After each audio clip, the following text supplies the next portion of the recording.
Alhamdulillah wa salatu wa salamu ala rasulillah wa ala alihi wa sahbihi wa man walaha ma ba'd.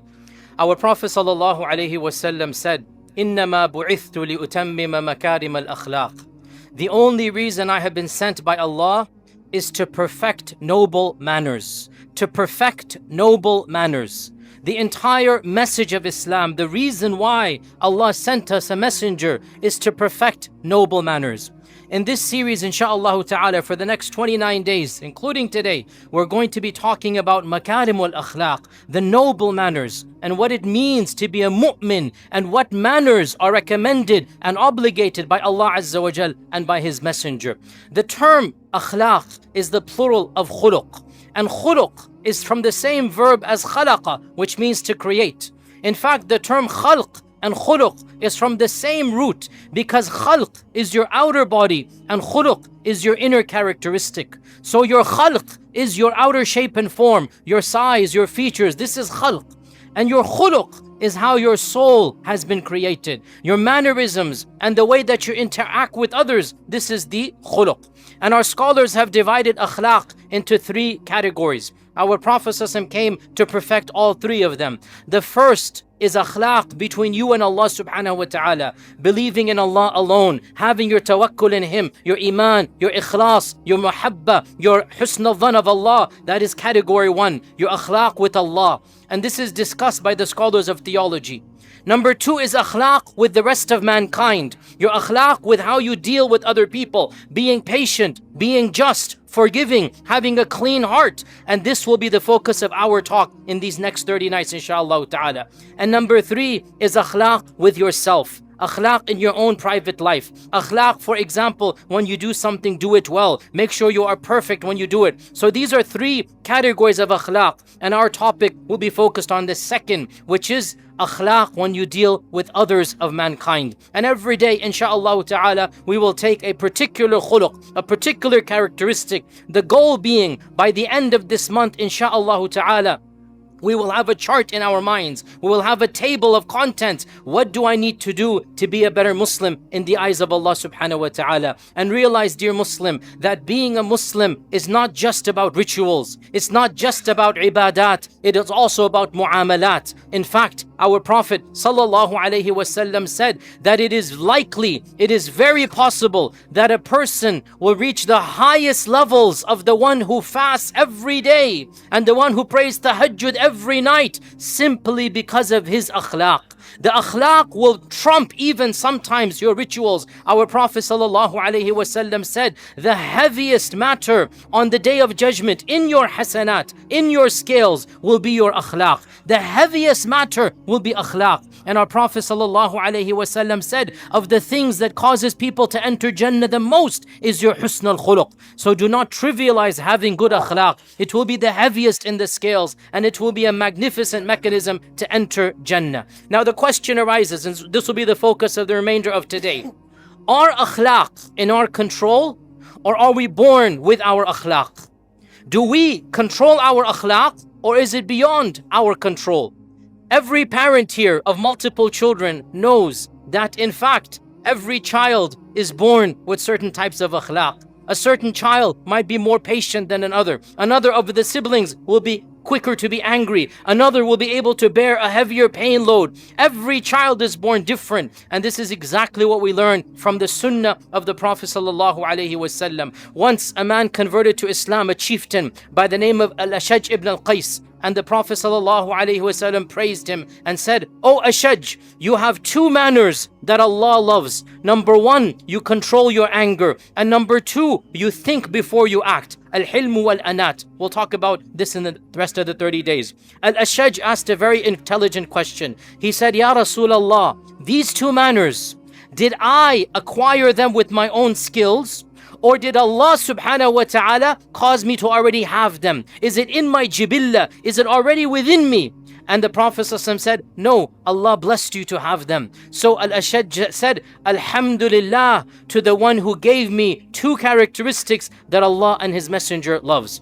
And in the hadith in the Musnad Imam Ahmad, Our Prophet ﷺ said that Inna Allah Ta'ala qasama akhlaqakum kama qasama arzaqakum. Allah has distributed your akhlaq like He has distributed your rizq. Some people are born wealthy, others are born the children of kings, others are born in socioeconomically deprived circumstances. Some people acquire wealth very easily, others acquire difficult. All of this Allah has a portion. So the Prophet ﷺ said, Allah has assigned your akhlaq like He has assigned your razaq. In the hadith in Tirmidhi, our Prophet ﷺ said, Allah created Banu Adam ala taba'iqa shatta, in different levels. Some of them, He said, they get angry quickly and they forgive quickly. Some of them get angry slowly and they forgive slowly. Some of them get angry quickly and forgive quickly and they forgive slowly. And some of them get angry slowly and forgive quickly. All four combinations are mentioned. And then He said the best are those who get angry slowly and forgive quickly. So the point being, Allah created you ala taba'iqa shatta, in different categories. Now, if that is the case, somebody is going to say, well, then it's not my fault. If Allah created me to be impatient, then I'm going to be impatient. If Allah created me to have a temper, to get angry quickly, to be able to, use my tongue in a quick manner, it's not my fault. We say, it is true that Allah subhanahu wa ta'ala has given a section of your akhlaq at birth. It is in our spiritual DNA, no question about it. However, this does not mean that we then remain in status quo. No, because every single khuluq has a part or a portion that is within our own control as well. Every single khuluq, we also can affect it. So we come with our DNA. In that DNA is a level of akhlaq. And then in our lives, we can change a little bit of that as well. And we can change with the help and will of Allah subhanahu wa ta'ala. How can we change our akhlaq? How can we better our akhlaq? 4 things, memorize them. Number 1, we begin with everything always with knowledge. We begin with ilm. You have to learn what are the akhlaq, what are the categories of akhlaq, what are the blessings of this particular akhlaq, what are the dangers of not having it, what does the Quran and Sunnah say about it. So number 1, we begin with knowledge. And for example, in the Quran, Luqman teaches his son akhlaq. Yes, his son was born with his own DNA. Doesn't mean you don't learn. Doesn't mean there's nothing you can change. Luqman teaches his son akhlaq. And that's the purpose of these seminars, inshallah. We're going to be teaching each other akhlaq. Number 1 is ilm. Number 2 is you need to have a role model, uswa. You need to see that akhlaq in your life. And we begin with the Prophet sallallahu alaihi wasallam. وَإِنَّكَ لَعَلَى خُلُقٍ عَظِيمٍ. Your akhlaq, Ya Rasulullah, are the highest of all. Allah Azza wa Jal says, لَقَدْ كَانَ لَكُمْ فِي رَسُولِ اللَّهِ أُسْوَةٌ حَسَنَةٌ. You have the perfect role model in the Prophet sallallahu alaihi wasallam. So number 2, how do we better our akhlaq? We see the akhlaq being implemented in the seerah, in the lives of the righteous, in our own lives. We see those that are better than us and how they have perfected their akhlaq. So living examples and examples in the seerah, category number 2. So ilm, and then the actual seeing it in the ta'assi, we call it in Arabic. Number 3, how do we improve our akhlaq? Number 3 is our own personal experiences. So there's theory and there's practice. We go to university, we study theory. We get to the job, we do the practice, we do the practicals. Every one of us has to monitor in our lives how we can apply those akhlaq. We learn from our mistakes. Our Prophet sallallahu alaihi wasallam said, hadith is in Tirmidhi, إِنَّمَا الْعِلْمُ بِالتَّعَلُّمِ وَإِنَّمَا الْحِلْمُ بِالتَّحَلُّمِ. That knowledge is gained by seeking it, acquiring it. Knowledge is not gained by osmosis. You don't go to sleep with a book of chemistry, you wake up knowing the knowledge. No, you have to gain it, you have to study it. And hilm means to conquer your anger. Hilm is going to be acquired bittahallum, which means bit by bit, you experience anger and you conquer it. You have to be in the experience as well. You have to actually live a life where you have to face anger and then you conquer anger. So, number 3 is your own lives, your experience. Once you know the theory, once you've seen it done by the experts, by the Prophet sallallahu alaihi wasallam, now you need to apply it in your own life. That is point number 3. And you might make a few mistakes. You learn from trial and error. And then number 4, beginning and all of it, you make dua to Allah subhanahu wa ta'ala. You make dua to Allah of the du'as of the Prophet sallallahu alaihi wasallam, as reported in the Sahih Imam Muslim. The Prophet sallallahu alaihi wasallam would make dua to Allah, Allahumma hdini li ahsan al-akhlaqi la yahdi li ahsaniha illa ant wasrif anni sayyi'aha la yasrifu anni sayyi'aha illa ant. Oh Allah, guide me to the best of all akhlaq, for none can guide other than you. Notice, the Prophet ﷺ is making dua to Allah. Yes, every one of us has a spiritual DNA of akhlaq.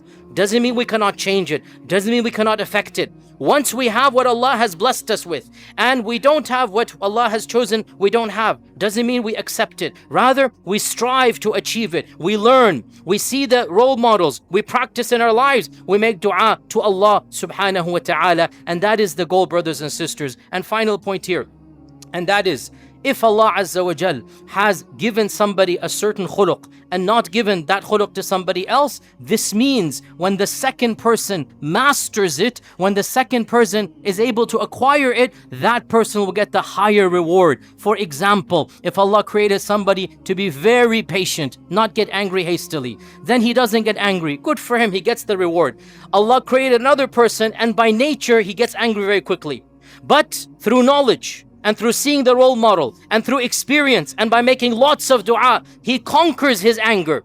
Even if person A and person B are doing outwardly the same, person B has put in much more effort to get to that level. And so Allah will reward person B much more than He will reward person A. So when you don't have a particular characteristic, well, I and you all have weaknesses. We know our weaknesses. When we strive to perfect those weaknesses and conquer those weaknesses, the rewards will be proportional to the efforts that we put in. And that's the goal of all of this series. May Allah subhanahu wa ta'ala grant us all the best of all akhlaq and make us the best role models following the Prophet sallallahu alaihi wasallam. Wa jazakumullahu khair.